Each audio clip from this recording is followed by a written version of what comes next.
Welcome back. Let's move on and compute some returns. Computing returns. Isn't that fun? Let's measure how much coin we've made over this period of time, computing our returns. All right, let's start with a holding period return. What did we earn for this period of time? Okay, so we're going to take our, there are two ways to compute this return. And let's get our, there we go, now we have our formulas here. So we have our ending price plus our dividend divided by our beginning price and then minus 1. Okay? Or we have our ending price minus our beginning price, add in our dividend, and divide it all by the beginning price. So we are computing a percentage return, not a dollar return, but a percentage return. All right, here's an example. IBM stock began the year at $100 and it ended at $125. Let me make sure that our camera is working properly. Just want to make sure. Let's check on that real quickly, and everything looks to be pretty well. Going all right. All right, so they paid a dividend of $2. All right, so you got two sources of return in here. You got the capital gain or capital appreciation, and then you have the income flow of $2 from the dividend. So the total return is your ending price plus your dividend divided by beginning price minus 1. 27% is your total, excuse me, your total return. Man, those Camel cigarettes without the filter, oh, they get to me every time. In between the video clips, I smoked a pack of those Camels and should have, man, I'm going to have to start buying the ones with the filters on. All right. Boy, don't report me to the elders of the church. I think smoking's a sin. Used to not be. My wife tells me that between church and Sunday school, when she was growing up, all the men went out into the parking lot and smoked cigarettes anyway. But we're a non-smoking society now, which is good. And I was just joking. I do not smoke anything of any kind. Okay. And the main reason I don't is because Harding prohibits it. No, that's not the main. The main reason I don't is because it's bad for you. Okay, so if you're smoking, Dr. E says cut it out right now. Go to Smoking Anonymous, go to that recovery program, and take care of that. All right. Now let's look at a multi-period return, more than one period of time. Okay. So we're going to look at two types of returns. And again, we looked at some of this in ManFit, the arithmetic return. Okay. So we're going to look at an arithmetic average. So here we go. So we have our beginning price and our ending price and our return. So ending price divided by beginning price minus 1, 15%. Here's period 2. So we go from 115 to 138. So 138 divided by 115 minus 1 is 20%. And then we have 138. Now we go from 138 to 110. And this just proves that stock prices do not always go up. Okay? And we have 110 divided by 138 minus 1. We had a 20.3% decline in price. Okay? So let's do an arithmetic average. So we're going to take this plus this plus this divided by 3. Let's look at it. So it's each period is a year. Let's look at it. So we have 15% plus 20% minus 20.3 divided by 3. And we have an average rate of return of 4.9%. An average rate of return. Okay? Now let's look at the geometric return, or the compound annual growth rate. And so we're going to take the return for period 1, add 1 to it, and multiply it times the return for period 2 plus 1, and multiply that times 1 plus the return for period 3. So we're going to multiply these together, then we're going to raise them to 1 over n. N is the number of years, and then subtract 1. This is called linking. Okay? And we're going to compute the average annual compounded return, or the geometric return. Okay? So we have a 15% return plus a 20% return plus 1 minus the 20.3%.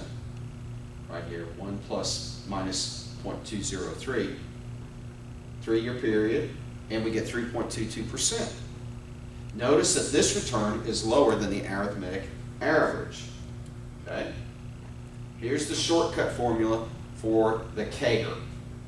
Ending price divided by beginning price raised to the 1 over n minus 1. So what this means is we only need two prices, the ending price and the beginning price. And also note that dividends are not included in this. Okay, so here's our ending price. Here's our beginning price. Divided by 1 over 3, 3-year period of time, minus 1. Whoops! What happened? There we go. And we get 3.22%. Same answer as we got here. So this is our compound average growth or return. We earn 3.22% per year, each year for 3 years. Okay? Again, the shortcut formula excludes dividends, so you have to add them back. All right. Please note that as long as returns are positive each year, the arithmetic average and the geometric average will give you the same answer. But in our example, we had 1 year that was negative. Okay? If you have a negative return, the arithmetic average has an upward bias. So I'm going to show you something that's really interesting and cool. All right, for example, at the beginning of year 1, a stock is trading at $50. At the beginning of year 2, the price has risen to $100. So we've got a 100% gain from 50 to 100. Okay? At the beginning of year 3, the price is returned back to $50. Okay? So let's measure the rate of return for each of the 2 years. Okay? We have 100% gain plus a minus 50% loss divided by 2 is a 25% arithmetic average. So I ask you, if a stock price started at $50 and went up to 100 and then went down to 50, at the end of the second year when the stock price was $50, what was your total rate of return? Was it 25% per year? Of course it was not. It went from 50 to 50. You had a 0% rate of return. Okay? But the arithmetic average is skewed the way the mechanics work. Okay? The geometric average is ending price divided by beginning price raised to the 1 over n minus 1, 0. The compound annual growth rate captures an accurate rate of return when there is a negative return during a period. Okay? All right, now let's look at another concept, another type of return, which is really, really important. Critically important. It is called the time-weighted rate of return. The time-weighted rate of return. If money is added to or subtracted from a portfolio, a client puts money into a portfolio or takes money out of a portfolio. It happens all the time, folks. People don't put $100,000 in and that's it. That's not how it works.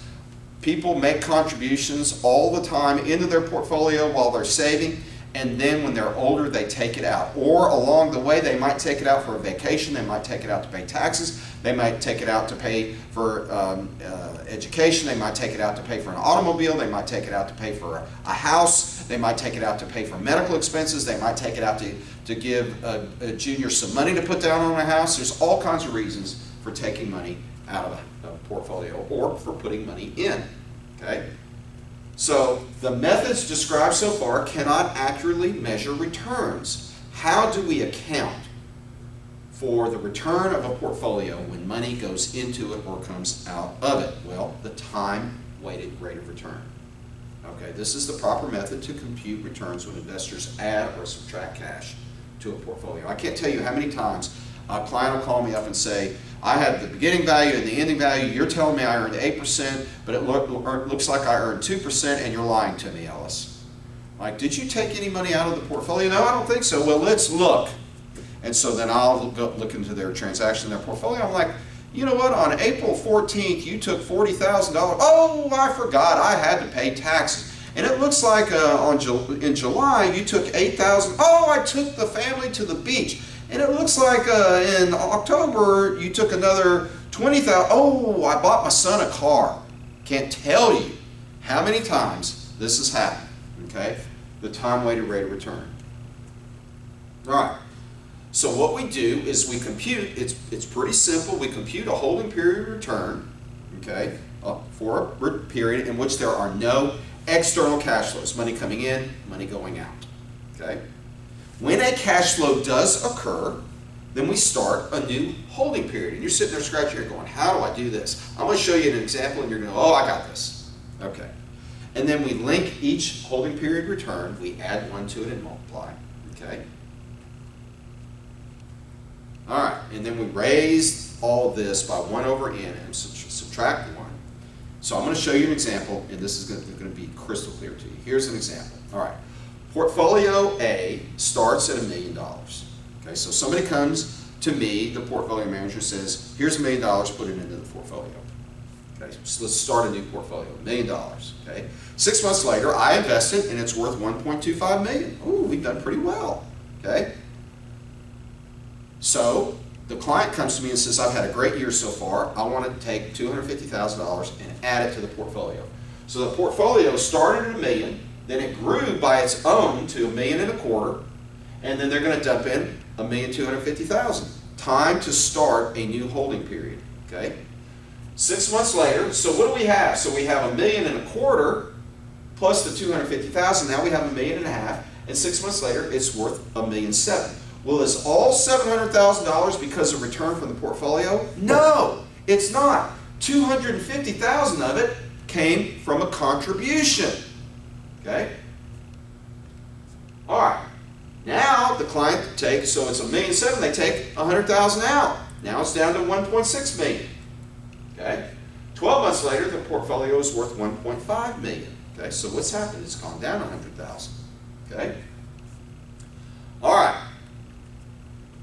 So let's compute each holding period return. Every time money comes in or comes out, you have to stop, compute a holding period return. So the holding period return for the first period was 25%, 0.25. Ending minus beginning, divided by beginning, minus 1. Okay? Then we start our new holding period return, which is, so our new basis is $1.5 million. It was $1.25 million, they put $250,000 in, so we have $1.5 million, and at the end of the period we had $1.7 million before they took money out. So that's a 13% return. Okay? Then, here's our ending balance. So when they put $100,000 in, they had $1.6 million. So here's our ending balance by the beginning balance, and we had a 6.25% loss. Okay, so we have computed our 3 holding periods returns.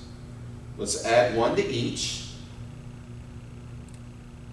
And we do it by each return, we had a total of 2 years. This happened not once a year, but it happened over a 2-year period of time. Okay, so that's really important. 2-year period. So let's link them. 1 plus 0.25 times 1 plus 1.133 times 1 plus a minus 0.0625. Raised to the 1 over 2, not the 1 over 3. There are 3 periods, but the total amount of time is 2 years. Okay? So 1 over 2. And what's our average rate of return? 15.25%. That is our time-weighted rate of return, okay? The time-weighted rate of return, no one ever taught me this until I was doing some extra work and I found this definition. The time-weighted rate of return measures the return on the money that was in the portfolio for the entire holding period. This is the actual rate of return for money that was in the entire period, okay? So this incorporates money that goes in and money that comes out. Okay? All right, I think we are done with that. And so we'll move on to the last clip in Chapter 1, which is slides 60 through 65. Until then, take a little break and then we'll come back strong and finish this chapter. Shalom. Peace out.